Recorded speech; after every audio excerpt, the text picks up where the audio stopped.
ಲೋಕಸಭೆಯಲ್ಲಿ ವಿಪಕ್ಷ ನಾಯಕ ರಾಹುಲ್ ಗಾಂಧಿ ಮಾತನಾಡುವುದನ್ನೇ ಮೋದಿ ಸರ್ಕಾರ ಸಹಿಸ್ತಾ ಇಲ್ವಾ? ರಾಹುಲ್ ಗಾಂಧಿ ಬಾಯ್ ಬಿಟ್ರೆ ತಲೆನೋವು, ಹಾಗಾಗಿ ಅವರಿಗೆ ಮಾತನಾಡೋಕೆ ಅವಕಾಶನೇ ಬೇಡ ಅಂತ ಮೋದಿ ಸರ್ಕಾರ ನಿರ್ಧರಿಸಿದ್ಯಾ? ಈಗ ದಿಢೀರನೆ ರಾಹುಲ್ ಗಾಂಧಿ ಸದನದಲ್ಲಿ ಶಿಸ್ತು ಪಾಲಿಸಬೇಕು ಅಂತ ಸ್ಪೀಕರ್ ಹೇಳೋಕೆ ಕಾರಣ ಏನು? ಸಂಸತ್ತಿನಲ್ಲಿ ಹೇಗೆ ವರ್ತಿಸಬೇಕು ಅಂತ ವಿಪಕ್ಷ ನಾಯಕ ರಾಹುಲ್ ಗಾಂಧಿಗೆ ಗೊತ್ತಿಲ್ವಾ? ಭಾರತ ಪ್ರಜಾಪ್ರಭುತ್ವದಲ್ಲಿ ಸಂಸತ್ತಿನಲ್ಲಿ ವಿಪಕ್ಷ ನಾಯಕರ ಮಾತಿಗೆ ಆದ್ಯತೆ ಮೇರೆಗೆ ಅವಕಾಶ ನೀಡುವುದು ಅವರ ಸಾಂವಿಧಾನಿಕ ಹಕ್ಕು. ಆದರೆ ಸದನದಲ್ಲಿ ರಾಹುಲ್ ಗಾಂಧಿಗೆ ಮೌನವ್ರತ ವಿಧಿಸೋಕೆ ಬಿಜೆಪಿ ಪ್ರಯತ್ನಿಸುತ್ತಿದೆ ಅನ್ನೋ ಆರೋಪ ಕೇಳಿ ಬಂದಿದೆ. ರಾಹುಲ್ ಗಾಂಧಿಗೆ ಲೋಕಸಭೆಯಲ್ಲಿ ಮಾತನಾಡೋಕೆ ಯಾಕೆ ಅವಕಾಶ ಕೊಡ್ತಾ ಇಲ್ಲ? ಲೋಕಸಭೆಯ ವಿಪಕ್ಷ ನಾಯಕ ರಾಹುಲ್ ಗಾಂಧಿ ಲೋಕಸಭೆಯಲ್ಲಿ ಮಾತನಾಡುವುದು ಬೇಡ ಅಂತಾದ್ರೆ ಇನ್ನೆಲ್ಲಿ ಮಾತಾಡಬೇಕು? ಮೋದಿ ಸರ್ಕಾರಕ್ಕೆ ರಾಹುಲ್ ಗಾಂಧಿಯ ಧ್ವನಿ, ಅವರ ಪ್ರಶ್ನೆಗಳು ಮತ್ತು ಅವರ ಹೋರಾಟ ತಲೆನೋವಾಗಿದೆಯಾ ಅನ್ನೋ ಚರ್ಚೆ ರಾಜಕೀಯ ವಲಯದಲ್ಲಿ ತೀವ್ರವಾಗಿದೆ. ಬಜೆಟ್ ಅಧಿವೇಶನದ ವೇಳೆ ನಾನು ಮಹಾಕುಂಭಮೇಳ ಮತ್ತು ನಿರುದ್ಯೋಗ ಸಮಸ್ಯೆಯ ಬಗ್ಗೆ ಮಾತನಾಡೋಕೆ ಸದನದಲ್ಲಿ ಎದ್ದು ನಿಂತಾಗ ಸ್ಪೀಕರ್ ಓಂ ಬಿರ್ಲಾ ಅವರು ಸದನವನ್ನ ಅರ್ಧಕ್ಕೆ ನಿಲ್ಲಿಸಿ ಹೊರಹೋದ್ರು ಅಂತ ರಾಹುಲ್ ಗಾಂಧಿ ಗಂಭೀರ ಆರೋಪ ಮಾಡಿದ್ದಾರೆ. ಈ ಕುರಿತು ಮಾಧ್ಯಮಗಳೊಂದಿಗೆ ಮಾತನಾಡ್ತಾ, ನಾನೇನೂ ತಪ್ಪು ಮಾಡಿಲ್ಲ, ಕಳೆದ 7-8 ದಿನಗಳಿಂದ ಸದನದಲ್ಲಿ ಮಾತನಾಡೋಕೆ ಅವಕಾಶ ಕೇಳ್ತಿದ್ದೇನೆ, ಆದರೆ ಯಾವತ್ತೂ ನನಗೆ ಅವಕಾಶ ನೀಡಿಲ್ಲ. ನಾನು ಶಾಂತವಾಗಿ ಕುಳಿತಿದ್ದರೂ ನಾನು ಎದ್ದಾಗ್ಲೇ ನನ್ನನ್ನ ನಿಲ್ಲಿಸುತ್ತಿದ್ದಾರೆ. ಈ ಸದನದ ಕಾರ್ಯವಿಧಾನ ಪ್ರಜಾಪ್ರಭುತ್ವಕ್ಕೆ ವಿರುದ್ಧವಾಗಿದೆ. ಇಲ್ಲಿನ ನಿಯಮಗಳನ್ನ ಸರಿಯಾಗಿ ಪಾಲಿಸಲಾಗ್ತಿಲ್ಲ. ನಾನು ವಿರೋಧ ಪಕ್ಷದ ನಾಯಕ, ನನಗೆ ಸದನದಲ್ಲಿ ಮಾತನಾಡೋಕೆ ಅವಕಾಶ ಕೊಡಬೇಕಿತ್ತು. ಆದ್ರೆ ಸ್ಪೀಕರ್ ಹೌಸ್ ನಿಲ್ಲಿಸಿ ಹೊರಗೆ ಹೋದ್ರು, ನನಗೆ ಮಾತನಾಡೋಕೆ ಅವಕಾಶ ನೀಡಲೇ ಇಲ್ಲ. ಸದನವನ್ನ ಈ ರೀತಿ ನಡೆಸೋದು ಸರಿನಾ ಅಂತ ರಾಹುಲ್ ಗಾಂಧಿ ಪ್ರಶ್ನಿಸಿದ್ದಾರೆ. I said, look, as LOP, let me speak. Let me say what he just ran away. So I don't understand what is going on. This is no way to run the house, frankly. I mean, literally, speaker उठ के मतलब एकदम निकल गए, मुझे मतलब एक शब्द नहीं बोलने दिया. और पहले मेरे बारे में कुछ बोलने हैं, वो भी बिल्कुल पता नहीं क्या बोला, unsubstantiated.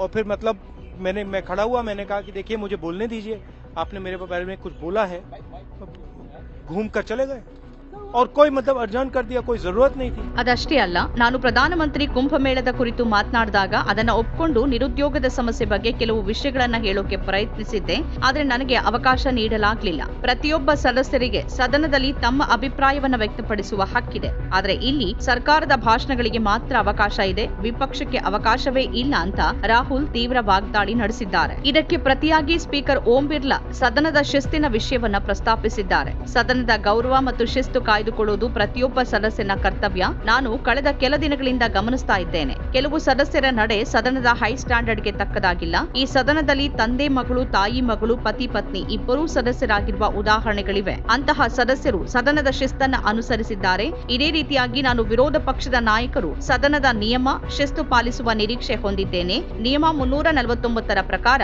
ಸದಸ್ಯರು ಸದನದಲ್ಲಿ ಶಿಸ್ತಿನಿಂದ ನಡೆದುಕೊಳ್ಳಬೇಕು ಅಂತ ಹೇಳಿದ್ದಾರೆ. आप सबसे अपेक्षा की जाती है कि आप सदन की मर्यादा और शालीनता के उच्च मापदंडों को बनाए रखें.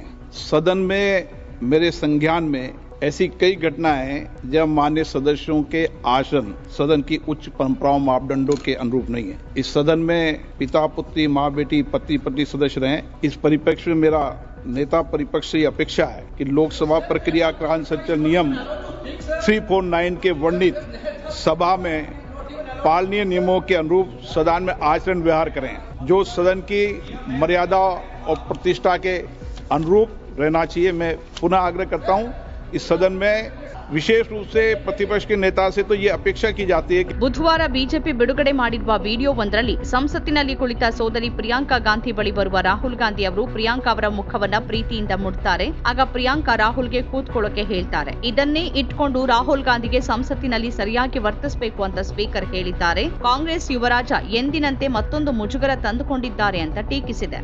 ಸ್ಪೀಕರ್ ಮಾತಿನ ನಂತರ ಈ ಕುರಿತು ಆಕ್ರೋಶ ವ್ಯಕ್ತಪಡಿಸಿದ ಕಾಂಗ್ರೆಸ್ ಸಂಸದರು ಸ್ಪೀಕರ್ ಓಂ ಬಿರ್ಲಾ ಅವರನ್ನ ಬುಧವಾರ ಭೇಟಿಯಾಗಿ ತಮ್ಮ ಅಸಮಾಧಾನವನ್ನ ತಿಳಿಸಿದ್ರು. ಲೋಕಸಭೆಯಲ್ಲಿ ಕಾಂಗ್ರೆಸ್ ಉಪನಾಯಕ ಗೌರವ್ ಗೊಗೋಯಿ, ಪಕ್ಷದ ಪ್ರಧಾನ ಕಾರ್ಯದರ್ಶಿ ಕೆಸಿ ವೇಣುಗೋಪಾಲ್, ಮುಖ್ಯ ಸಚೇತಕ ಮಾಣಿಕ್ಯಂ ಠಾಗೂರ್ ಸೇರಿದಂತೆ 70ಕ್ಕೂ ಹೆಚ್ಚು ಕಾಂಗ್ರೆಸ್ ಸಂಸದರು ಸ್ಪೀಕರ್ ಅವರನ್ನ ಭೇಟಿಯಾಗಿ ರಾಹುಲ್ ಗಾಂಧಿಗೆ ಸದನದಲ್ಲಿ ಮಾತನಾಡೋಕೆ ಅವಕಾಶ ನಿರಾಕರಿಸಿರುವುದನ್ನು ಪ್ರಶ್ನಿಸಿದ್ರು. ಸ್ಪೀಕರ್ ಜೊತೆ ನಡೆದ ಮಾತುಕತೆಯಲ್ಲಿ ಗೌರವ್ ಗೊಗೋಯಿ ಅವರು ಸಂವಿಧಾನದ ಪ್ರಕಾರ ಪ್ರಜಾಪ್ರಭುತ್ವದಲ್ಲಿ ಪ್ರತಿಪಕ್ಷದ ನಾಯಕರಿಗೆ ಸದನದಲ್ಲಿ ಮಾತನಾಡೋಕೆ ಅವಕಾಶ ನೀಡುವುದು ಕಡ್ಡಾಯ, ಆದರೆ ಕಳೆದ ಕೆಲವು ದಿನಗಳಿಂದ ರಾಹುಲ್ ಗಾಂಧಿ ಅವರಿಗೆ ಅನುಚಿತವಾಗಿ ಅನಧಿಕೃತವಾಗಿ ಮಾತನಾಡೋಕೆ ಅವಕಾಶ ಕೊಡಲಾಗ್ತಿಲ್ಲ. ಸದನವನ್ನ ನಿರ್ದಿಷ್ಟ ಉದ್ದೇಶದಿಂದ ಅರ್ಧಕ್ಕೆ ನಿಲ್ಲಿಸಲಾಗ್ತಾ ಇದೆ. ಇದು ಪ್ರಜಾಪ್ರಭುತ್ವದ ಆಶಯಕ್ಕೆ ಧಕ್ಕೆ ತರತ್ತೆ. ವಿರೋಧ ಪಕ್ಷದ ನಾಯಕರಿಗೆ ಮಾತಾಡೋಕೆ ಅವಕಾಶ ನೀಡದೆ ಹೀಗೆ ಸಭೆ ಮುಂದೂಡೋದು ಸರಿಯಲ್ಲ. ಸ್ಪೀಕರ್ ಅವರ ನಡೆ ನಿರ್ಲಕ್ಷ್ಯ, ಪಕ್ಷಪಾತಿ. ಸದನ ಎಲ್ಲ ಪಕ್ಷಗಳಿಗೂ ಸಮಾನವಾಗಿರಬೇಕು. ಸರ್ಕಾರದ ಮಾತಿಗೆ ಮಾತ್ರ ಅವಕಾಶ, ವಿರೋಧ ಪಕ್ಷದ ಮಾತಿಗೆ ಅವಕಾಶ ಇಲ್ಲ ಅನ್ನೋದಾಗಲ್ಲ ಅಂತ ತೀವ್ರ ಆಕ್ಷೇಪ ವ್ಯಕ್ತಪಡಿಸಿದ್ರು. ಮೋದಿ 3ನೇ ಅವಧಿಗೆ ಪ್ರಧಾನಿಯಾಗಿ ರಾಹುಲ್ ಗಾಂಧಿ ಲೋಕಸಭೆಯ ವಿಪಕ್ಷ ನಾಯಕರಾಗಿ ಆಯ್ಕೆಯಾದ ಬಳಿಕ ಸದನದಲ್ಲಿ ಮಾಡಿರುವ ಪ್ರತಿಯೊಂದು ಭಾಷಣವೂ ದೊಡ್ಡ ಚರ್ಚೆಗೆ, ಕೆಲವೊಮ್ಮೆ ವಿವಾದಕ್ಕೆ ಕಾರಣ ಆಗಿದೆ. ಬಹುತೇಕ ಎಲ್ಲಾ ಭಾಷಣಗಳಲ್ಲೂ ರಾಹುಲ್ ಗಾಂಧಿ ಮೋದಿ ಸರ್ಕಾರವನ್ನ, ಬಿಜೆಪಿಯನ್ನ, ಸಂಘ ಪರಿವಾರವನ್ನ ಸರಿಯಾಗಿಯೇ ತರಾಟೆಗೆ ತೆಗೆದುಕೊಂಡಿದ್ದಾರೆ. ಆಗಾಗ ಅವರು ಅನಿರೀಕ್ಷಿತವಾಗಿ ಯಾವುದಾದ್ರೂ ಫೋಟೋ ತೋರಿಸೋದು, ಅದನ್ನ ಇಟ್ಕೊಂಡು ಬಿಜೆಪಿ ಮೇಲೆ ಹರಿಹಾಯೋದು ಇವೆಲ್ಲವೂ ನಡೆದಿದೆ. ರಾಹುಲ್ ಗಾಂಧಿ ಅವರ ಪ್ರತಿ ಸಂಸತ್ ಭಾಷಣದ ಬಳಿಕವೂ ದೇಶಾದ್ಯಂತ ಅದು ದೊಡ್ಡ ಚರ್ಚೆಗೆ ಕಾರಣ ಆಗತ್ತೆ, ಬಿಜೆಪಿಗೆ ಸಾಕಷ್ಟು ಕಿರಿಕಿರಿ ತರುತ್ತೆ. ಹಾಗಾಗಿನೇ ರಾಹುಲ್ ಗಾಂಧಿಗೆ ಸಂಸತ್ತಿನಲ್ಲಿ ಮಾತನಾಡೋಕೆ ಬಿಡ್ತಿಲ್ವಾ ಅನ್ನೋ ಸಂಶಯನೂ ಶುರುವಾಗಿದೆ. ಈ ಎಲ್ಲ ಬೆಳವಣಿಗೆಗಳ ಹಿನ್ನೆಲೆಯಲ್ಲಿ ಸದನದಲ್ಲಿ ಮತ್ತು ಹೊರಗೆ ಬಿಜೆಪಿ ವಿರುದ್ಧ ಕಾಂಗ್ರೆಸ್ ಹೋರಾಟ ಮತ್ತಷ್ಟು ಜೋರಾಗುವ ಸಾಧ್ಯತೆ ಇದೆ. ಕಾಂಗ್ರೆಸ್ ಸಂಸದರು ಸ್ಪೀಕರ್ ನಿರ್ಧಾರವನ್ನ ಪ್ರಶ್ನಿಸಿ ಮುಂದಿನ ದಿನಗಳಲ್ಲಿ ಈ ವಿಚಾರವನ್ನ ದೇಶದ ಜನತೆ ಮುಂದೆ ಇಡೋಕೆ ತಯಾರಿ ನಡೆಸಿದ್ದಾರೆ. ಸದನದೊಳಗೆ ಮತ್ತು ಹೊರಗೆ ಈ ವಿಚಾರ ಜೋರಾಗಿ ಪ್ರಸ್ತಾಪವಾಗುವ ಸಾಧ್ಯತೆ ಹೆಚ್ಚಾಗಿದೆ. ಇತ್ತೀಚಿನ ದಿನಗಳಲ್ಲಿ ರಾಹುಲ್ ಗಾಂಧಿಯ ಭಾಷಣಗಳು ತೀಕ್ಷ್ಣವಾಗಿದ್ದು, ಮೋದಿ ಸರ್ಕಾರದ ವೈಫಲ್ಯಗಳನ್ನ ರಾಹುಲ್ ನೇರಾನೇರವಾಗಿ ಪ್ರಶ್ನಿಸಿದ್ದಾರೆ. ರೈತ ಹೋರಾಟ, ನಿರುದ್ಯೋಗ, ಮಹಿಳಾ ಭದ್ರತೆ, ಅದಾನಿ ಅಂಬಾನಿ ಇತ್ಯಾದಿ ಮಹತ್ವದ ವಿಷಯಗಳ ಮೇಲೆ ಮೋದಿ ಸರ್ಕಾರವನ್ನ ಸದನದಲ್ಲಿ ತೀವ್ರವಾಗಿ ಪ್ರಶ್ನಿಸುತ್ತಿದ್ದಾರೆ. ಒಂದ್ ಕಡೆ ಪ್ರಜಾಪ್ರಭುತ್ವವನ್ನ ರಕ್ಷಣೆ ಮಾಡುವುದಾಗಿ ಹೇಳಿಕೊಳ್ಳುವ ಬಿಜೆಪಿ, ಮತ್ತೊಂದು ಕಡೆ ವಿರೋಧ ಪಕ್ಷದ ನಾಯಕನ ಮಾತಿಗೆ ಅವಕಾಶ ನೀಡದೆ ಶಿಸ್ತು ಮತ್ತು ನಿಯಮದ ಹೆಸರಿನಲ್ಲಿ ವಿಪಕ್ಷದ ಮಾತನ್ನ ದಮನಿಸುತ್ತಿದೆ ಅನ್ನೋ ಆರೋಪ ಬಂದಿದೆ. ರಾಹುಲ್ ಗಾಂಧಿಯ ರಾಜಿ ಇಲ್ಲದ ಹೋರಾಟ, ಅವರ ನೇರ ನಿಷ್ಠುರ ಮಾತು, ಅವರ ಜನಪರ ಆಲೋಚನೆಗಳನ್ನ ಸಹಿಸೋದು ಮೋದಿ ಸರ್ಕಾರಕ್ಕೆ ಕಷ್ಟವಾಗ್ತಾ ಇದೆಯಾ? ನಮ್ಮ ಕಾರ್ಯಕ್ರಮಗಳನ್ನ ನೀವು ನೋಡ್ತಾ ಇದ್ರೆ ನಮ್ಮ ಚಾನೆಲ್ ಅನ್ನ ಸಬ್ಸ್ಕ್ರೈಬ್ ಮಾಡಿ, ಪಕ್ಕದ ಬೆಲ್ ಐಕಾನ್ ಒತ್ತಿ ನಮ್ಮನ್ನ ಬೆಂಬಲಿಸಿ. ಹಾಗೆ ನಮ್ಮ ಕಾರ್ಯಕ್ರಮಗಳನ್ನ ಲೈಕ್ ಮಾಡಿ, ಕಮೆಂಟ್ ಮಾಡಿ, ಅದನ್ನ ಬೇರೆಯವರಿಗೂ ವಾಟ್ಸ್ಆಪ್ ಮೂಲಕ ಶೇರ್ ಮಾಡಿ. ನೀವು ಹೀಗೆ ಮಾಡಿದಾಗ ನಮ್ಮ ಚಾನೆಲ್ ಇನ್ನಷ್ಟು ಮತ್ತಷ್ಟು ಜನರಿಗೆ ತಲುಪಲು ನೀವು ನಮ್ಮೊಂದಿಗೆ ಸಹಕರಿಸಿದ ಹಾಗಾಗುತ್ತೆ. ಇದು ನೀವು ಯಾವುದೇ ಖರ್ಚಿಲ್ಲದೆ ಕೆಲವೇ ಸೆಕೆಂಡುಗಳಲ್ಲಿ ನೀಡಬಹುದಾದ ಸಹಕಾರ.